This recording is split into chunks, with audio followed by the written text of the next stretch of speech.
In recent years, we have heard about companies and organizations going digital. What exactly is digital?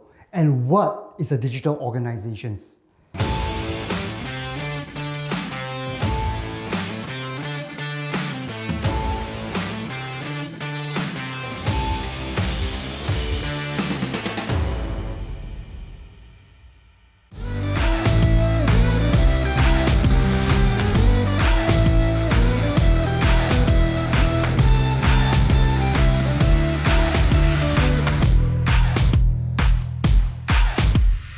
The COVID-19 has accelerated digitization plans.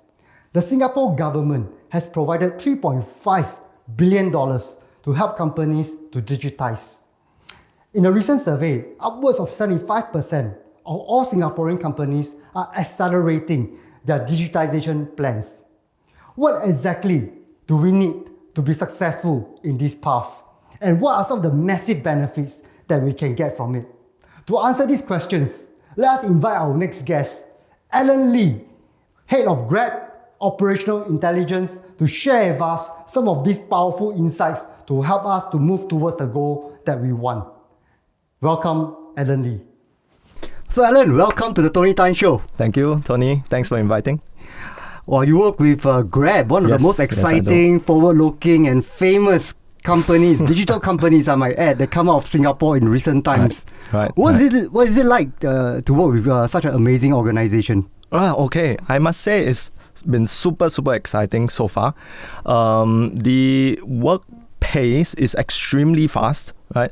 People are young, people are very energetic, and the most amazing thing is there's this kind of feeling or spirit in the air, right, that says we always want to do our best to create impact, to kind of improve the current situation, and we won't accept the status quo, you see. So very different from a typical corporate MNC environments, I'd say. Yeah, I guess it's very fast-paced and forward-looking. Extremely fast-paced. Takes a little bit getting used to, but after a while, you'll find that this culture of work is very contagious, you see. There's a bunch of young people who are just putting their minds together, trying to co-invent new stuff that will hit the market very quickly and create that impact, right? So it's contagious, and you very soon find yourself going along with this kind of pace. This kind of culture. Exactly. Well. This kind of culture, this kind of pace, this kind of, should I say, ways of working.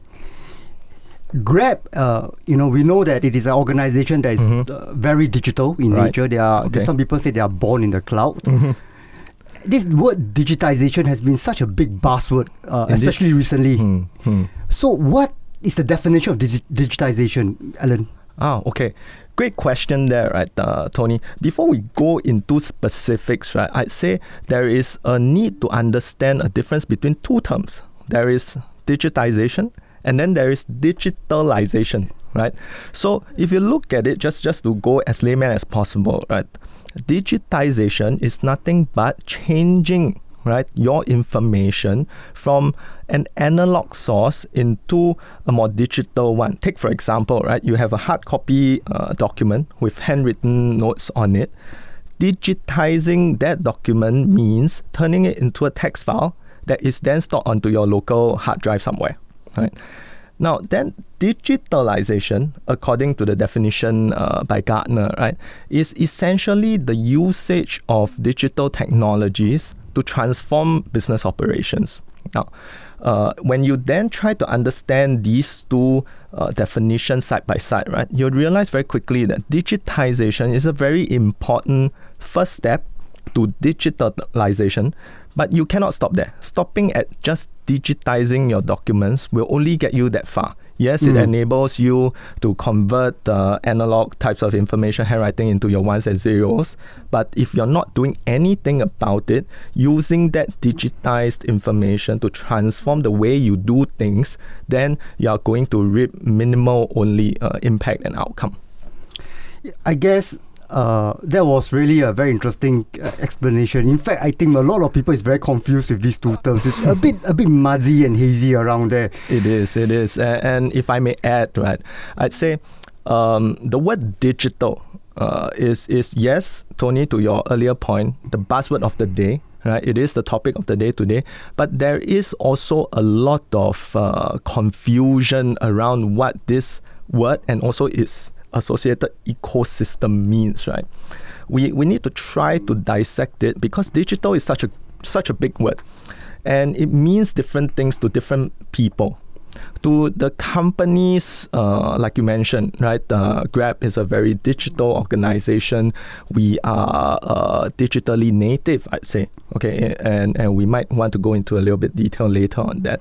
But to a digital native company, being digital could be, operating in the cloud, having all of your manual processing work automated without a single sort of a human intervention, right? But to an analog types of company on the other end of the spectrum, right? Digital could be having a paperless environment. We're not even talking about paperless, right? Just having a little bit less hard copy paperwork, that is being digital already.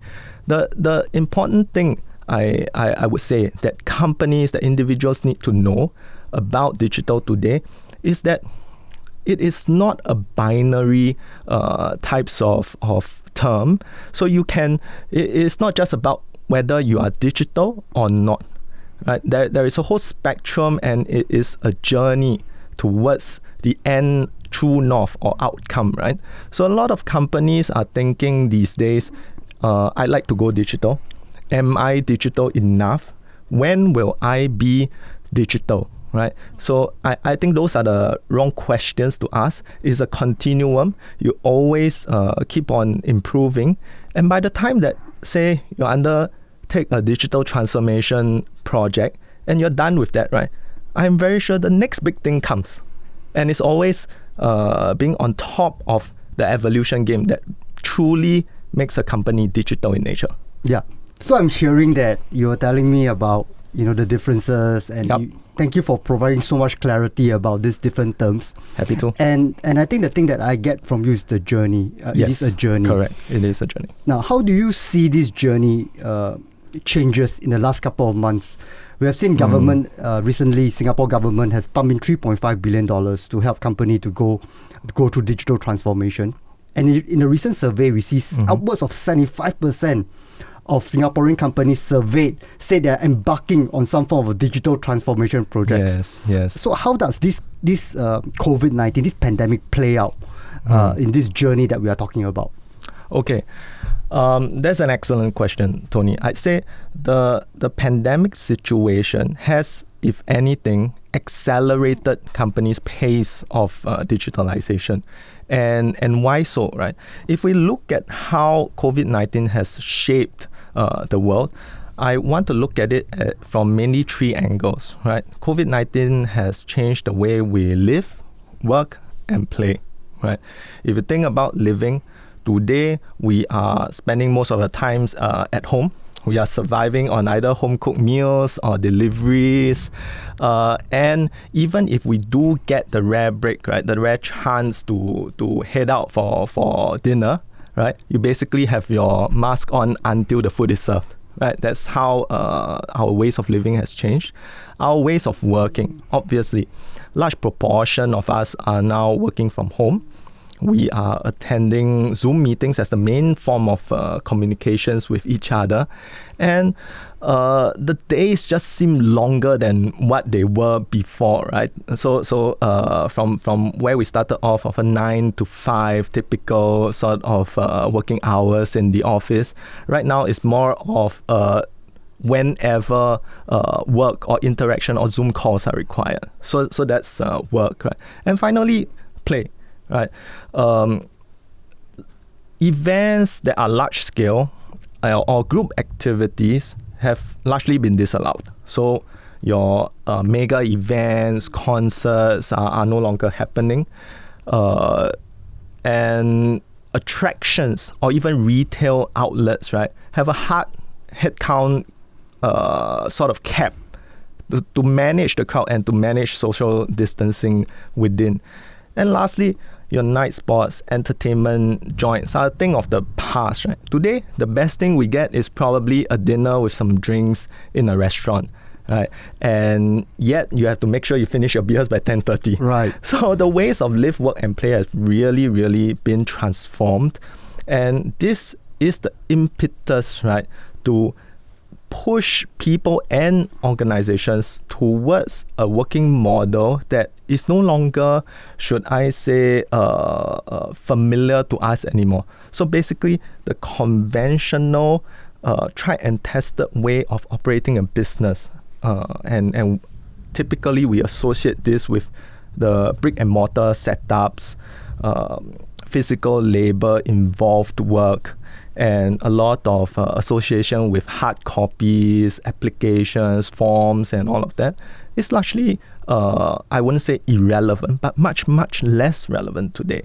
And to just stretch beyond the impact of COVID towards the acceleration of digitalization, right? It's largely, I'm afraid, coming to a point of view where in order to survive in this new normal, it is digitalize or become redundant. What do you think about that, Tony?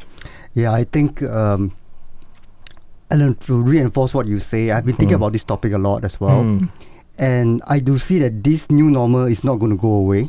That's right. If you look at the latest release on research by the World Health Organization, pandemics are going to come faster because of climate change. So if you see these patterns, these recurring patterns, that means this new norm is here for the long term. And if this is here for the long term, and we need to adjust to these circumstances, then I think that we need to accelerate some of these trends that we are seeing. So I totally agree with you there. I think the research is all pointing towards the same conclusions. Correct. And I do vividly recall reading from an article, right, that in some countries already, even though we're only a couple months into the pandemic situation, right, but researchers have already shown that in a couple of countries where they are far less digitally advanced, the past 6 months of digitization or digitalization projects or advancements within companies of those countries, right, have far outgrown what the same companies have done over the past 10 years in those countries. So that is the alarming rate at which the virus situation, the inability to go back to the old ways of working have forced people to really soup up and supercharge their way of transforming themselves. Right? Yeah, and it's really interesting because when we talk about whether you are digitized or not, it's not really straightforward or 1 or 0, right? A lot of people fall within a wide range of what do you mean by maturity stage on this particular journey. Yes. Of course, at one end, there's a fully analog. People who have really very traditional. And then the other side is people like Grab that is really digital and using it as a data-driven organization. And then we have the rest, 95% in between this spectrum. Correct. Some of them are quasi-analog, quasi-digital. Is this a zero-sum game? What happens if this analog or slightly digitized organization, will they be able to survive in this new norm? And in this new wave of competition from this agile startup and from these digital organizations? I see. All right. So you are right in painting the spectrum, right, of companies, and indeed, companies today largely fall into those 3 buckets. The digitally native ones basically are, just to quote you from earlier, Tony, born in the cloud, and the digital way, the expedient way of doing things is the only way they know, right? So they do not wish to accept a manual, a repetitive ways of getting things done solely by manual labor. And then on the other opposite end of the spectrum, right, where you have analog companies very, very comfortable with scaling by manpower. And what I mean is that whenever a new scope or a new area that the company wants to go into, right, hire a bunch of people, throw them into the equation, and then hopefully you get the results and the outcomes, right? And they are very, very comfortable with paper pushing, right? So, but today, I dare say, there are very, very few companies that are totally analog, right? Because especially in the current context, this would be one that puts them in a situation where it is immensely tough to continue running their business operations, right? And you are absolutely right. The largest bucket of the tree is essentially your bucket in between the two extremes, and I call these the digital adopters, right? So companies who have realized that the analog ways of working are a thing of the past and would no longer work, and aspire to be like the digital native companies, right, where digital is top of mind, the fast and expedient way of doing things is the only way of doing things. So they hope to get on that train and be able to improve themselves as soon as they can. The key thing I would like to point out for digital adopters is that it is, number one, just in direct answer of your question, Tony, in my opinion, never a zero-sum game, right? So it is not a situation of that you can only go that much digital, you can only do it that fast, or if you don't adopt and change, that you will obviously fall off the cliff immediately. No, I don't think it is zero sum. The business world is very diverse, and there are huge opportunities for or against in different directions, right? And once knowing that and moving beyond that, right, it is then the next piece of advice for digital adopters is that there is no definitive right answer. I feel that the days of purchasing large-scale digital solutions or technological tools just because they have worked for someone else, those days are over already. There is no one-size-fits-all solution, and going for or shooting for this kind of things, right, emulating the business model of your competitors, playing catch-up, is just not going to work, because every single business and the ecosystem that they operate in, the customers that they serve and interact with are very different. And which leads me to my last point. In terms of adopting the digital working model, like I mentioned a little bit earlier, there is no such thing as a finite stage where once you hit, I am digital enough, and I'm going to continue the current ways of operations forever, right? So that wouldn't work also, because like I mentioned earlier, with every big transformative project, it takes time. Right. And once you reach to that milestone, the next big thing has come. And the most important thing is to hold on to the mindset of embracing digital, which would say that you are looking for the next big challenge or next wave of transformation to improve. So those are the three main points I would give to the digital adopters today. Yeah.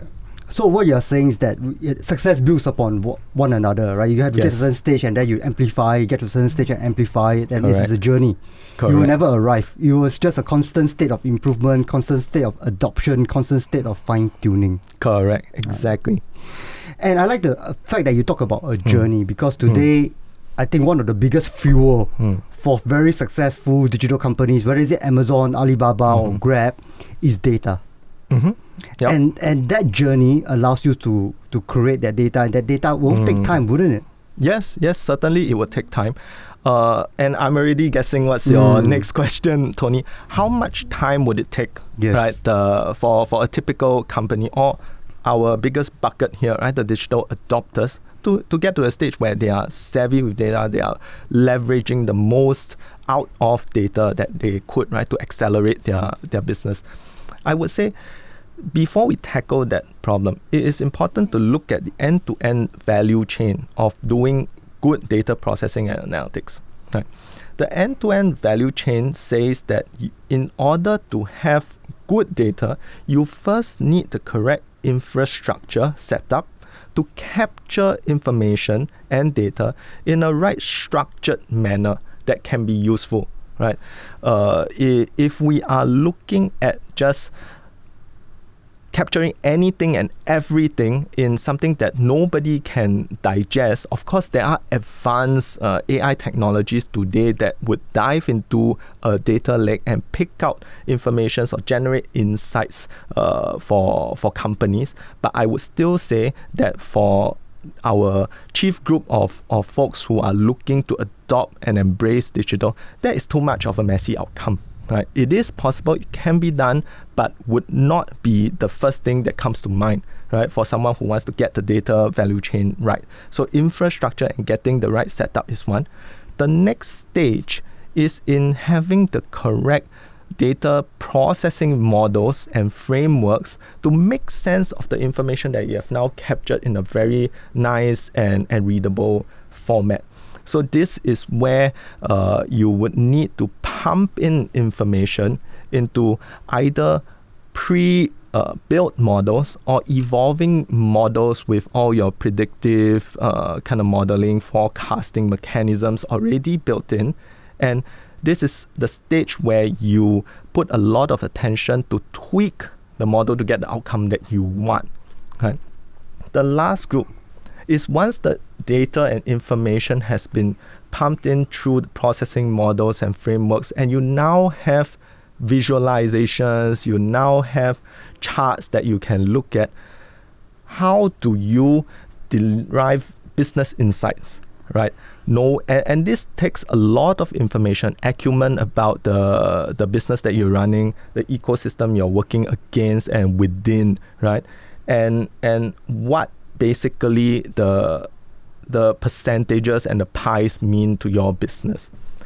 Now, this simplistic end-to-end three-step value chain of doing good data processing and analytics is basically helmed by three different groups of specialists, if you will, right? Which are your data engineers, your data scientists, and then your data analysts. So once you set up this flow, you start processing information that has been captured in a good and quality way that can eventually help you to make better business decisions, right? Because there is inference into how the current operating model metrics are, and you can turn that into actionable sort of next steps. To go back to the question of how long it would take a typical, say, digital adopter company or digital aspirant, right, to go through this end-to-end value chain, I put it at anywhere between 4 to 6 years, right? But the good thing is that all companies today, like we mentioned earlier, are not in a definitive locked-in position of 0 or 1. People are scattered across the entire spectrum, and you're starting off a different step or ground, right? So it may or may not take that full range that I've quoted, but the most important thing is to get started. Right. I think that's the important thing, right? Once we get started, we can adjust and we can fine-tune and arrive. And what you have mentioned, this journey, it is important because at the end state of it, we get all these data points. And with all these data points, we can have the potential to overlay artificial intelligence to amplify the value of this data. Correct. How do you see artificial intelligence in play here? Just to get a little bit more clarity to the question, Tony, did you mean the impact of AI on data analytics and hence the wider implication of the organization? Yes, I mean that's the holy grail, because people, now that you already have all these data points, right? Correct. And for us to be even more powerful and more relevant and even more competitive, people are overlaying with artificial intelligence today on these data points. That's right. So I just want to find out, right, what's your view about this artificial intelligence? How does it help to amplify effectiveness of an organization once you have gathered all this valuable data? That's an excellent question, Tony. So I just want to emphasize the last word in your question, which is effectiveness. There is another parameter at play here, which I would bring in, and I like to call that efficiency. Right? If we go down to the roots of AI was it's not essentially new technology that sprouted out in the last 5 to 10 years. No, and the idea goes way back, right? And it first formed because of, frankly, efficiency in processing information, in getting things done, right?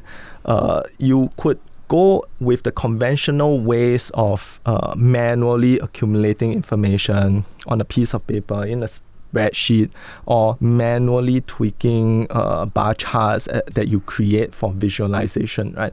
But you realize that in the end-to-end value chain that I was talking about earlier, the key sort of money point, right? The thing that really influences and backs an organization and gives them the benefits of investment in that whole end-to-end journey lies right at the very end, where you are able to extract actionable insights and use that to influence business decision making.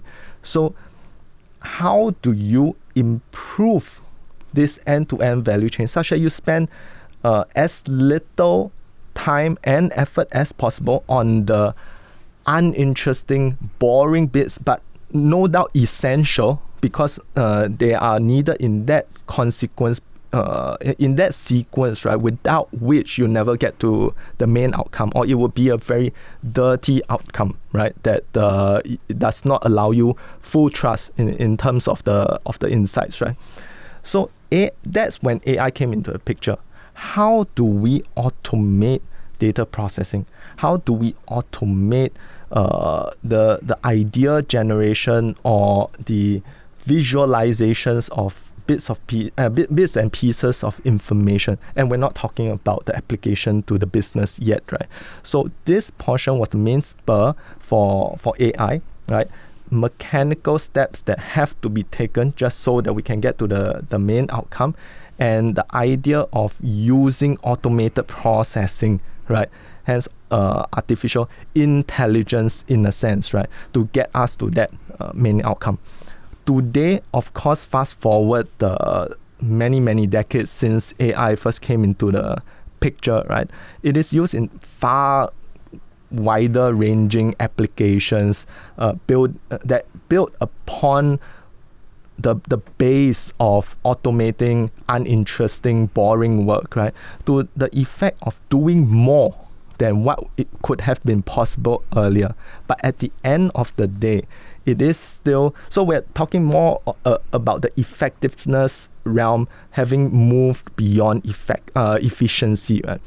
So with AI, greater outcomes that were never before imagined could have been made possible because the efficiency or the churn part of the setup and framework is now being done in the blink of an eye, right? So this allows far greater implications and creativity from the creators, right? That give us far more than what we would have thought we'd be able to reap. In that sense, I think is the key application of AI in terms of good data processing in a company, Tony. So Alan, let me bring you back to a point that I find rather interesting in the earlier part of our conversation. So you mentioned about building that framework for us to get to a stage to become an AI, a data-driven organization to unlock some of these benefits. You spoke about a need for data analytics team, data engineers, or even data scientists. Unfortunately, for most of our audience out there, we don't have this luxury of these rare talents. So is there an opportunity for us with a little bit less resources, like what you have mentioned, to work with a partner or find a way around it for us to get some of these advantages without these investments that you have mentioned? Correct. And that is a very excellent point, and it's very critical to understand the key landscape that our companies face today, right? Yes, they are in a situation where there is a strong need to improve and adopt the digital idea, but they are also limited by finite resources. And what's worse, right, is the clock is ticking. right? So the push to accelerate digitalization, as we had mentioned earlier. So is it really an unfortunate landscape where companies are expected to pull together what they have, right, within the basket and make do with what the less than ideal types of data processing and analytics outcomes? I would tend to disagree, right? The idea of having borrowed help, like you mentioned, Tony, seeking expertise from outside of the organization where they exist, is really the key point of stretching the executives' thinking outside of their conventional box, right? So if you are somewhere late or mature in the end-to-end spectrum of digitalization adoption, right, clearly there are people who have done it earlier or are way ahead of you, and there are learning points there to be adopted. So the key idea is then to embrace the decision to change, the need to press forward and improve, but this does not have to be done by you only on a solo basis. So I'd say don't be shy to borrow and seek help externally, either through a form of adoption of best practices, right, learning from the experts, or injection of new specialty or talent that wasn't available in the organization before. Yeah. Perhaps like working with partners who are out there, exactly, who have this special domain knowledge that will help you to amplify and speed up correct your journey. And partners particularly who have done it for more other companies than what you are going about alone, right? The interesting situation or trap that a lot of companies along the way or journey of transformation feel they are falling into is that I have to go it alone.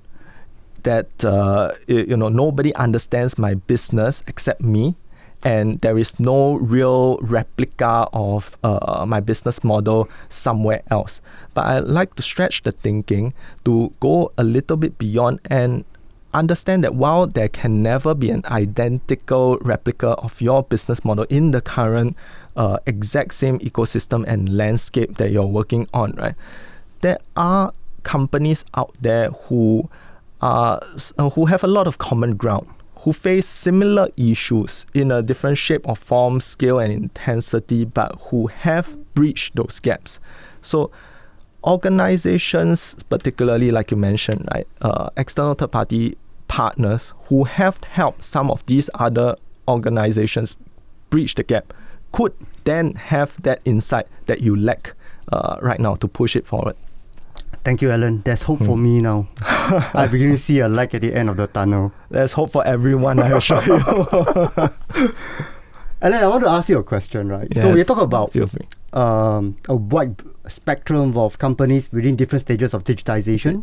Indeed. Let us bring this forward to a company who is matured or very advanced, or someone who are born in the cloud, who are digital natives. Yes. Can you share with us 3 distinct advantages this company has over companies who are analog or quasi-digitized?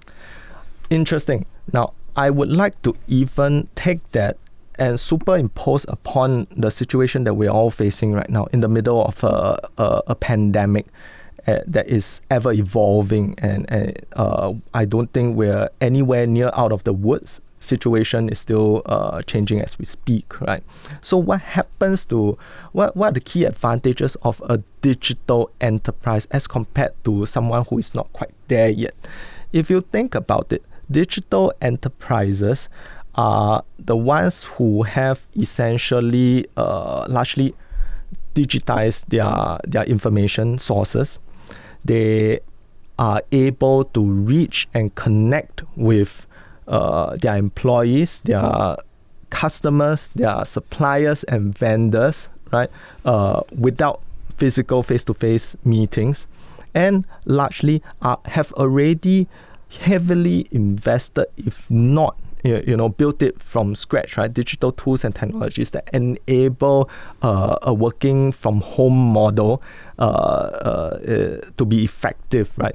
So organizations like this have a natural advantage over someone who is still doing, like what we were discussing earlier, paper pushing, who still require a team of people to be working in an enclosed finite space, because that is no longer going to be sufficient today, or even allowed, right? If you think about it, because of distancing measures and health and safety of your individual co-workers. And these guys have been probably thinking about investing in digitalization, but I have not quite bridged the gap yet. Right. So basically not yet put money on the table and put things into actions, walking the talk. So if you compare these two situations, then it's easy to see that there's vast advantages, and it's no wonder that the digital enterprises today, in the face of a pandemic, are the first ones who have emerged strong, right?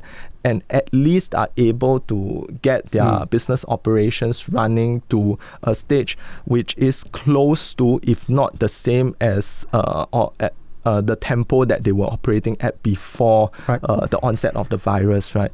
And also are the ones who are able to still create incrementally more value. Yes. Right? Because the infrastructure, the ways of thinking, and the ways of working on an end-to-end perspective are already there. Yes. They are able to reach customers on the cloud. They are able to have seamless back-end processing without the need to have physical labor in the back office environments. And largely at the end of the day, new business model that comes right with this digital infrastructure already set in place is very scalable and replicable as well. Yes. From all of those perspectives, I think we can say clearly the advantages are there. I think if I summarize it, the first most important thing that you have mentioned is agility. Yes. You can stop anything just like that, right? Correct. That's how fast you are, because you are digital, right? Correct. And second thing, you are moving at scale. Right now, you cover everything, you cover the world, because your presence is available anytime, any place, 7/24 hours. Correct, exactly. And the third, the topic that you love so much, is the ability of putting all this data and use AI to amplify it. And if you don't have this tree, right, I think that you will be at a disadvantage over time. It's a clear disadvantage. Yeah, right. And you are right to say that it's not a zero-sum game, but if you don't have a form of one or even all these 3 points, there could be a real possibility you might fade into irrelevance over time. In that sense. In that sense, yes, there is a real risk. I would like to turn that around and say that it is a risk, but with all people who are familiar with corporate business risk, right, we understand that it is a situation of statistics, right? It's a situation of probability, right? So just to walk a little bit away from all the gloom and doom that we've been talking about over the past 5 to 10 minutes, I'd say there is light at the end of the tunnel. Right.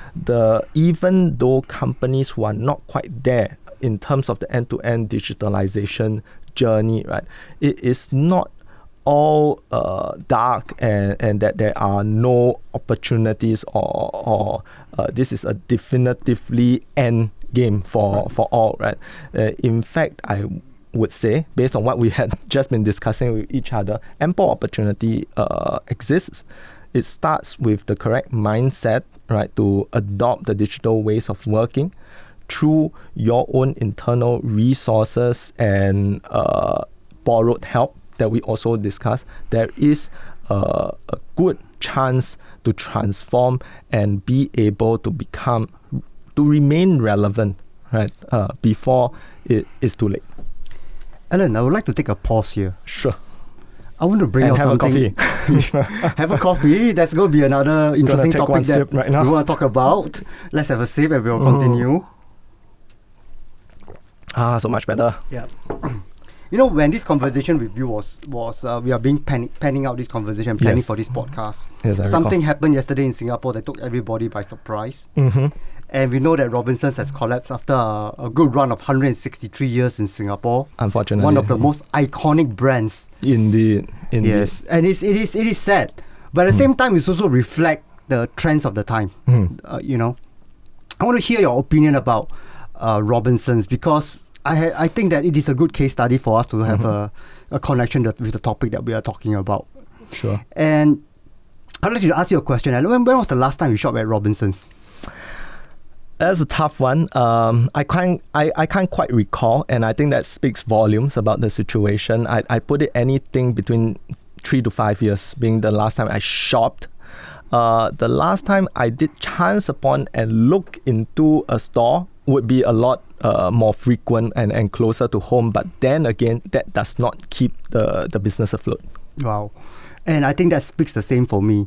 I'd just like to ask you a question. In your opinion, personal opinion, what could Robinsons do better, you know, as an organization? Is there an opportunity for them to use some of the things that we have spoken about in terms of digitization to not only survive but to thrive as a retail concept, you know, and probably survive in today's pandemic world? Excellent question there, Tony.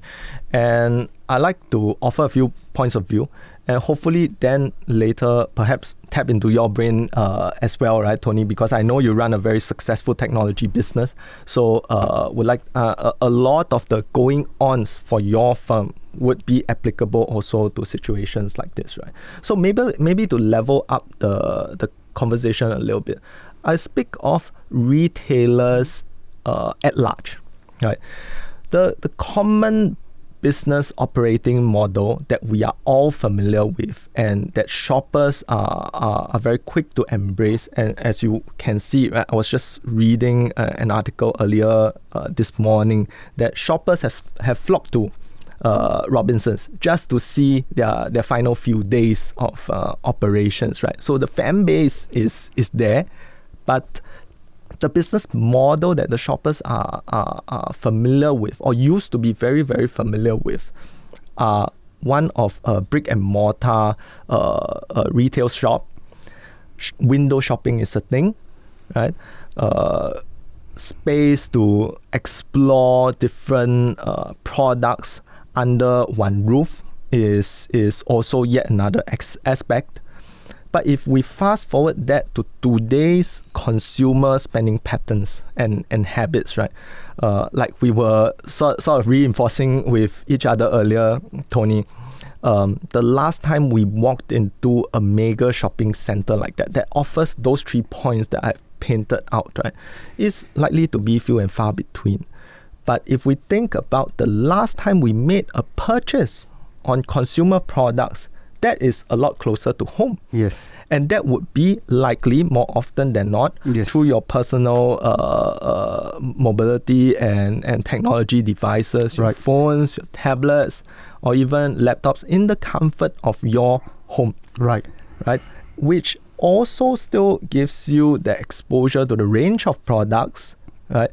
To and a whole different ball game in terms of pricing considerations, right, and cross comparisons that was never present when you're talking about a single retailer and shopping physically within, right?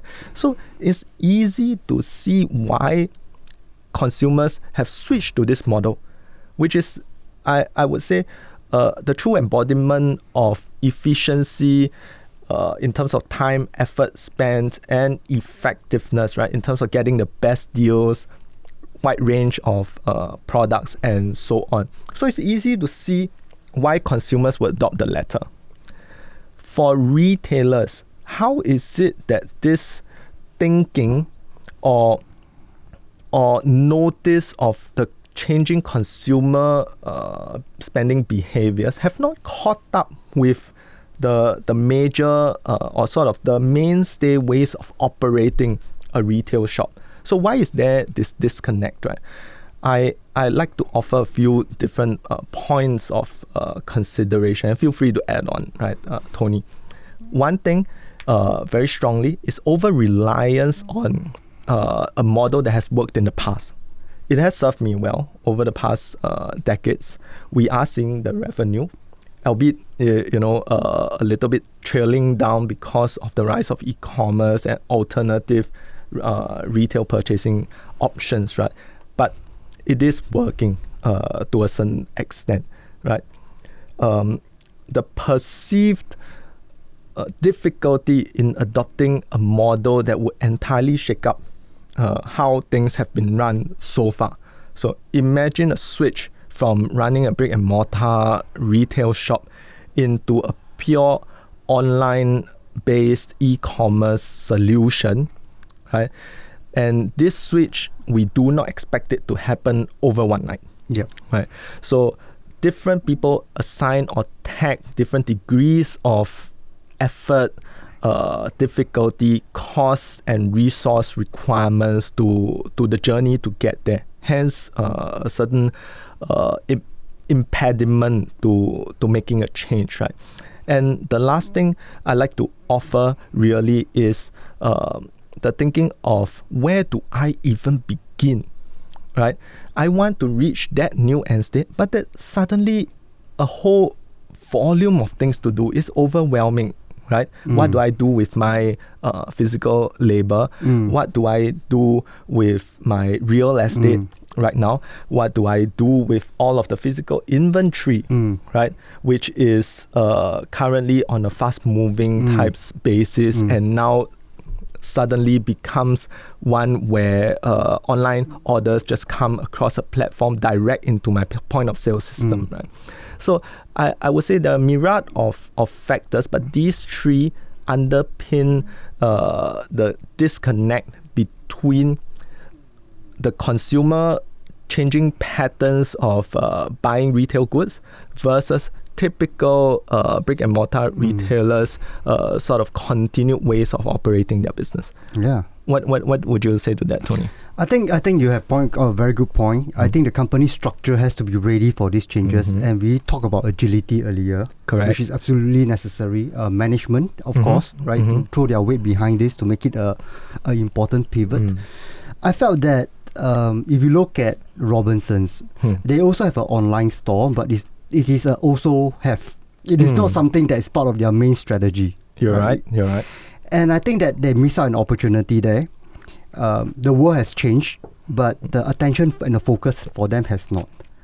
So they don't have the data points, because at the end of the day, it's about connecting millennials, Gen Z, and the opportunity for big users of digital marketing, social media, and the combination of your online platforms and your apps. And these have to be connected together on top of what you have said, right? Exactly. So if this is not put into play, and then if you are stuck in the old operating model, and you will slide. And I think that is, I feel, one of the key issues that what Robinsons is facing. Correct. Of course, at the end of the day, it's not just about this. It's also about the retail experience. But this plays a big part in my humble opinion. All right, from our experience with engaging with customers. Fair points. Very good points there, Tony. Yeah. But maybe we can stretch that thinking a little bit further, right? What I said earlier, how do you see running a technology business as you have, right, being different from a brick and mortar retail business, right? Would you say there are learning points that someone in the retail space could adopt from our technology firms of today?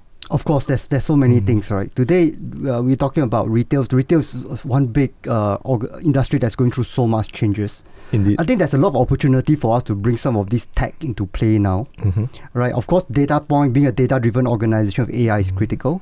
And the other things is, we also want to talk about augmented reality. How do we overlay information? How do we enhance that retail experience? Put different concepts into play, personalize our customer experience. So there is plenty of opportunity for us to excel, right? So I think that if we are able to combine some of this tech and bring it to the retail store, I think that it's going to be a game changer, and that's what we see. I see. Fully agreed with you there, Tony. So Alan, just we spoke about all these steps that we need to take, the advantages of digital organizations.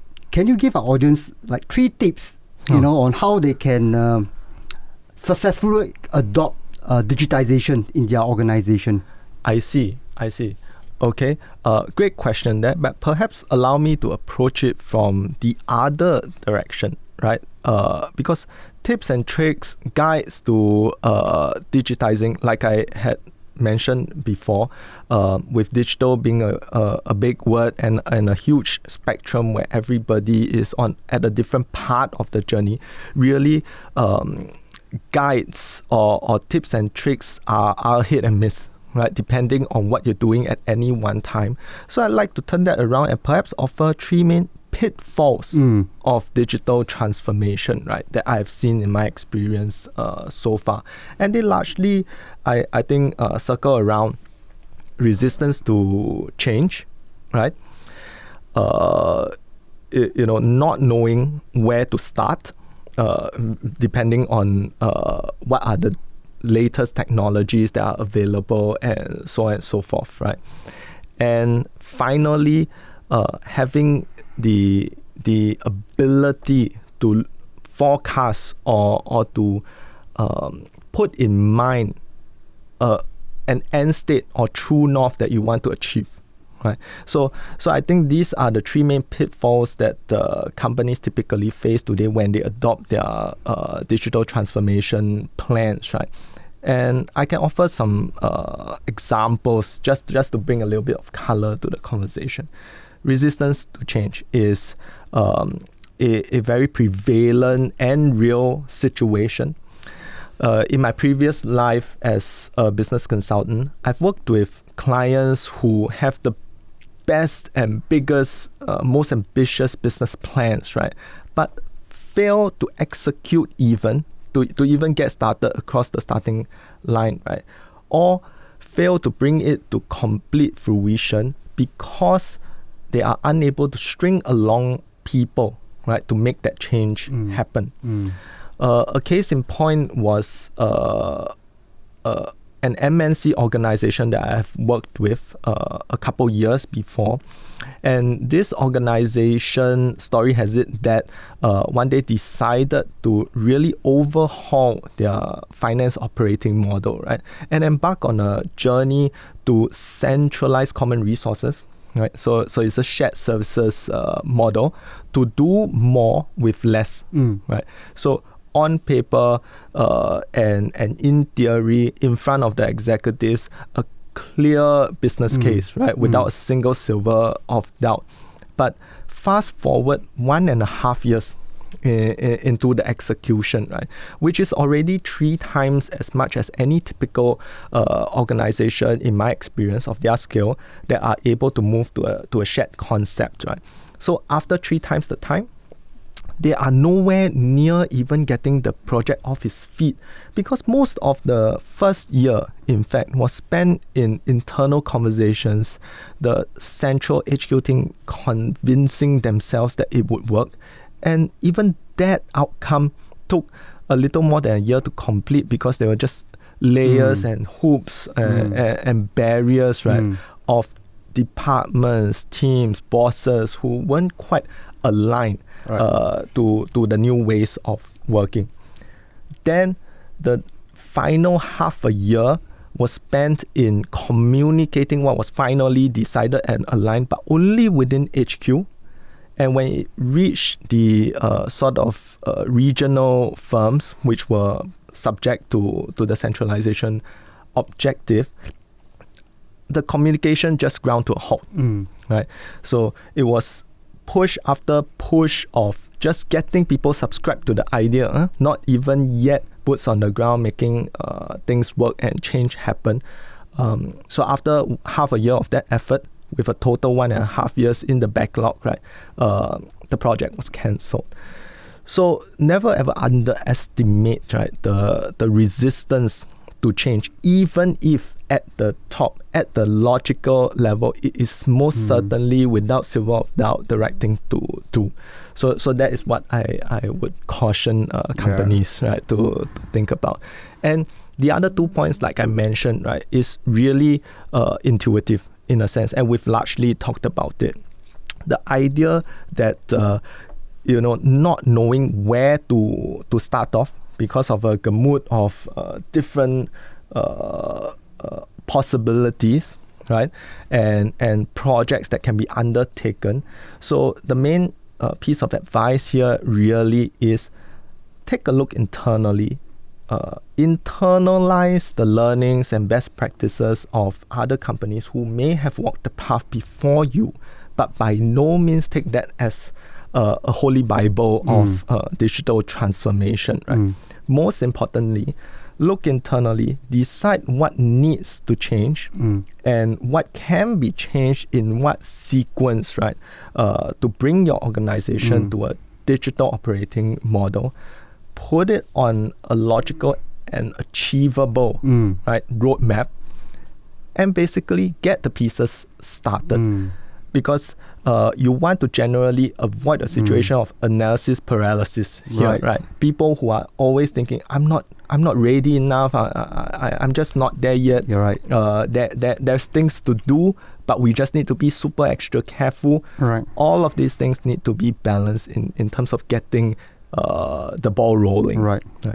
And the last point about having a true north or an end state in mind, but yet having the flexibility of not locking it into position, right? Because remember, we said it's not a zero-sum game. Companies need to continually evolve to catch the next big wave, but without an end state in mind that you can articulate again to people. And this strings across the other 2 points that I mentioned earlier about people's resistance to change and also where to get started. Without that end state in mind, it is very difficult to energize the company to go towards a digital operating model.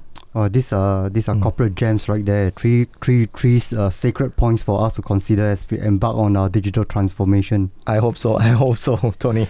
So Alan, we all know that any digital transformation comes from the top. Right? Leadership plays a key part. Indeed.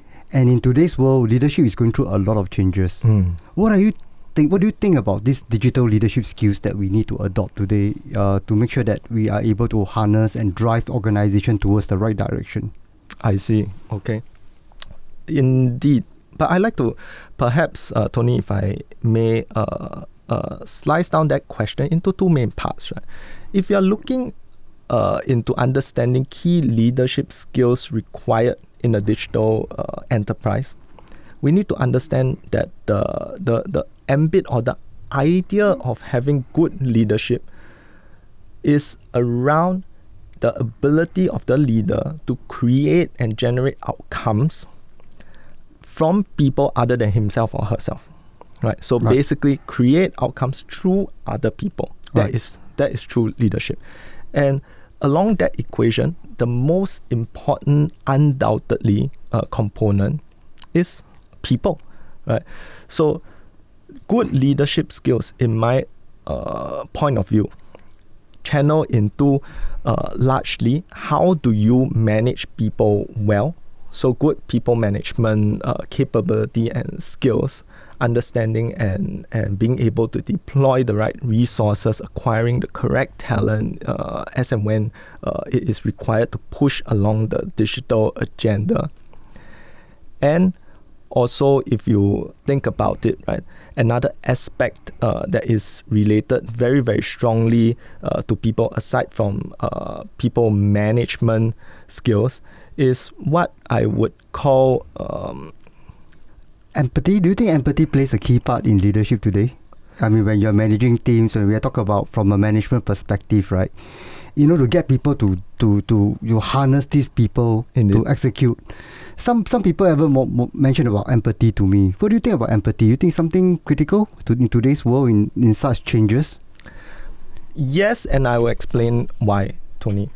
Today, if you look at our new generation of workers, I think all of us, hands down, agree, are very different from what it was when you and I were in the workforce, right? Yep. But in what ways? The current generation of workers today are very perceptive, right? They are also very agile and flexible, right? They take in all of the information and resources from all around them. They are able to sieve through what they need, Right. deprioritize what they don't need, because in a digital age that they have grown up with, right, they are not exposed to a situation anymore where availability of information is going to make or break the your ability to improve and develop, right? Yep. But rather, in today's age, information is available to them at their fingertips from when they touch any digital device. Right. So that overload that sometimes I personally feel, and I don't know whether you are exposed to or you are subject to this kind of challenge, right, Tony, is sometimes I get a little bit overwhelmed with the access to all of that information very quickly as well, right? But the workers of today, the new generation of workers today, do not face this kind of issue. They have grown up with this kind of information and data access to the extent where they are able to quickly prioritize and deprioritize and move on with the pieces that they require. How do we then work very well with a different, should I say, make of workers that are different from our ways of working, our values and ethics? That is where, again, back to your original question, Tony, empathy, I feel, plays a very, very critical role. So you're right, a leader, a digital leader today needs to have strong empathy, right? Being able to understand the new generation of workers, how to string them along together with I like to avoid the word older, but the more mature generations of workers, right? And create common outcomes. The last leadership skill, I would say, is required to thrive in a digital enterprise and organization, really, is the ability to understand and note the keyword over here, understand the key aspects of digital tools and technologies and the outcomes and benefits that you can bring to an organization, right? I did not actually say that a digital leader today needs to be able to use and work on these digital tools, right? Because and I like to share a little bit based on my experience in Grab, right? There are a lot of different thoughts or thinking around, having the degree of digital skills or competencies that you require in order to work in a technology startup. And based on my experience so far, I like to really quell that belief, right? And say that the need to have strong programming coding skills in order to be able to join a technology startup firm is a myth, right? So it is by no means an entry criteria, but the essence of understanding what digital technologies can bring to an organization and how it can impact and potentially benefit the business operating model is very much key. And once the digital leader is able to spot these kind of implications, that he or she is able to then leverage the first 2 points we were talking about, good people management skills, good empathy for their workers, to be able to string everybody together in a concerted kind of effort and goal. Alan, the last point that you mentioned is extremely important because today is not like last time. Technology is moving at such an important pace, and it's not just one, it's multiple technologies are coming together. Correct. Without understanding and getting clarity, there's no way for the organization to move forward. You're definitely right. But just to hold on to that thought, right, Tony, and I thought one additional piece I wanted to bring across really is the 3 points that we have discussed and agreed are top skills that will make or break a digital leader, right?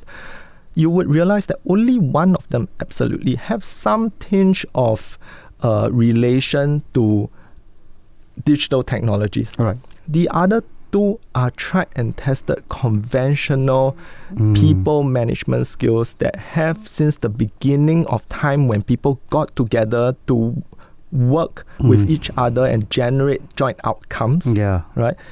These skills have remained and thrived until where we are today. Yeah. So even if we're talking about a brand new concept, right, which is how to transition from an analog or a less digital ways of working into being a digital enterprise, these two main people-related items are still the cornerstone of defining a true leader. From caveman leader to digital leaders, these are the two constant things in our DNA. Right? And much has changed, but actually, in terms of the core, little indeed. All right.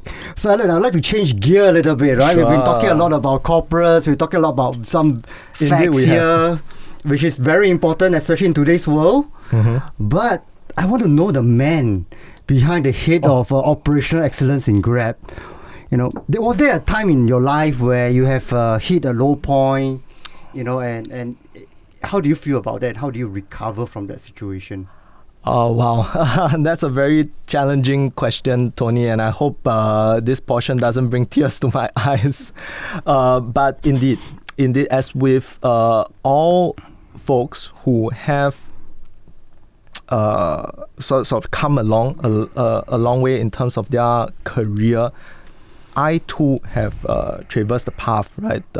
Going from beginning as an associate level position in a government agency to eventually joining with my sort of break into the business world, right?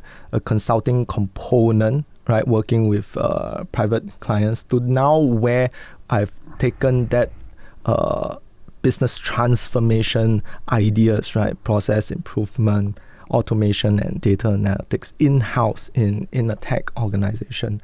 There have been highs and lows. The deepest low, I would say, in all my career thus far must be the point when I lost my job, right? So at about a midpoint in my career, right, somewhere through those few corporate positions that I've talked about, right, my entire team was actually let go. So with this retrenchment exercise, and it came only at the very peak of a business downturn. So for those who are familiar with the financial crisis that have happened to us over the past decades, this was actually one of them. And only at a very early stage, the company quickly decided that my team was no longer required, that the function that we did back then, we were a consulting setup within a corporate global MNC organizations, right? Very early in terms of the downturn, executives had decided that this function was redundant. And I was at a loss, to be very honest, right? Because people would think that in terms of business improvement advisory, consulting types work, that boom time, gloom time, you are going to need advice like that. Executives are going to need advice in boom times in terms of which new market to go into, which new product line to set up. And in terms of troubled times, right, where can we improve our cost baseline, do more with the same, if not less, and bring us out of the woods. So I was deeply surprised, and the entire team of close to 300 people globally were very, very surprised that the decision came down so quickly and fast, that we don't need an improvement function for the organization when times are bad, right? It was a huge learning experience for me, because then taking that experience into what I do today, I make it an absolute point, right, to wake up every day thinking about whether I'm still adding value to my organization. And that has been the true goal or true inspiration that has kept me going for the second half of my career thus far, right? Because I truly then believe that if you strive to add value in whatever you do and not be complacent in terms of a comfortable state where you are very adept at doing what you have been entrusted with without going the extra mile, then you will be, to the earlier point that we were talking about, at risk, right? You will face the probability of being made redundant when the times have changed, when the business goals and objectives are no longer aligned to that of your organization structure. But if you adopt in your mind forever 3 main points, I feel: the hunger for improvement and to add more value, adaptability to the evolution of business, economic conditions, and changing changing your scope mix in order to be aligned to business goals. And the last thing, which is the fear of becoming redundant, right? A combination of these 3 mental models in my mind will help you to weather any career storm, as it has for me in the past. This is so relevant, especially in today's turbulent times, and it's so much disruption for a lot of our audience out there. That is a message of hope. And I think when you talk about value, you talk about how to keep on making yourself relevant. It's not just about today's pandemic situation. It's also about the future of tech. A lot of people have fear about technology. If you are always adding value, I don't think that there is this concern about technology replacing your job, because you're always moving ahead. So this hunger for learning is a very key message that we have to learn from you, Alan. After all, today you are leading tri-functional teams, of the leading organizations. That's a pride of Singapore, right? So congratulations, Alan. You have grown from strength to strength.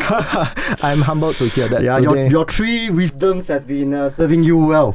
And that is what I bring to the table for my team anywhere that I go, any new scope that I take on, and to any of my mentees, right, who are willing to sort of embrace a new mental model to improve themselves. So, and I very much hope that this can benefit a far wider audience through our conversation here. I'm sure it's already benefiting me. I am humble.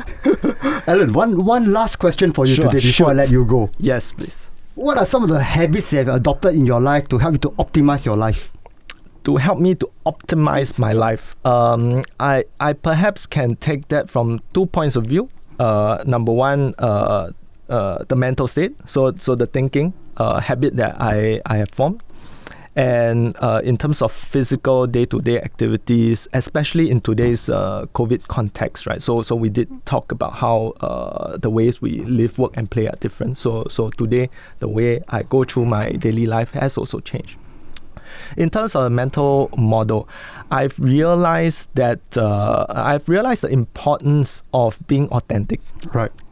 And that is the standard that I hold myself up to, on top of course, constantly striving myself to add more value to the organization. But it is very, very key to be authentic to the people that you interact with, be authentic to the organization in terms of business goals, and most importantly, be authentic to yourself, right? Because I've come to the realization that it really takes a lot of effort, and it's tiring to maintain multiple different personas. Right? So being authentic to the people that you work with, and also at the same time means exposing to them a little bit your own insecurities and weaknesses. But the benefits far outweigh that, because people come to see you for who you truly are, and are able to relate to what you stand for or stand against. What are the topics or issues that you would gravitate towards versus cannot stand. And I think these are the different parts that also shape who you are in front of a wider audience. So having authenticity is important.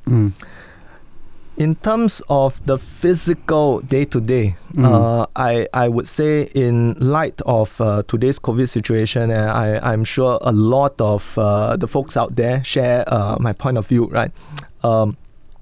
It is now a very different model working from home, right? Taking back-to-back Zoom calls, right? And essentially, the day just feels like there is no definitive start and end to it, right? So how do you manage time and your sort of capacity hopping in and out of topics? What I've learned to do is to take micro breaks, right? So in between back-to-back meetings, from dialing off one call into another within 30 seconds, there's hardly any time for folks to take to catch a breath these days, right? So I've learned how to using different toggles and functions in our Zoom, Teams, and other networking tools, right? To be able to say have a meal whilst you're having a meeting and discussion without being discourteous or disrespectful to stakeholders, right? So I've learned to pick that up and also leverage whatever small pockets of time in between for a quick 5-minute shut-eye to rebalance yourself and also the mental capacity, right, to take on a different conversation topic. So yeah, learning to be authentic and learning to take micro breaks has really serviced me very well so far, Tony. Wow. Thank you so much for sharing, Alan. I think authenticity today is a very, very big topic by itself, and I totally agree with you. People can pick up when you're not authentic in today's world. Indeed. Micro breaks. Yeah, you have to teach me on that one. It's something that I would like to learn. Maybe we can talk a little bit more after the show. Very, very happy to share, and I hope you can incorporate that into your busy work schedule, Tony. All right. That's crazy. So thank you, Alan. Thank you for joining us today. Pleasure. It's wonderful to have you on the show, and we look forward to get connected again soon. Sure, indeed. Right. Pleasure is mine. Thank you so much, Tony, for your time and invitation. It's been a pleasure being on this show. Thank you, Alan. See you soon. See you. Take care, Tony. Bye. Take care. Hi everyone, thank you once again for watching the Tony Tan Show and podcast. Alan Lee has provided us so much powerful insight on what does it take to be a digital organization and some powerful tips to help us to transform our organization. If you find that this podcast and this show is valuable, give us a thumbs up and make sure to subscribe as we have other amazing content that's coming your way very, very soon. I look forward to see you in my next show and podcast. Till then, goodbye.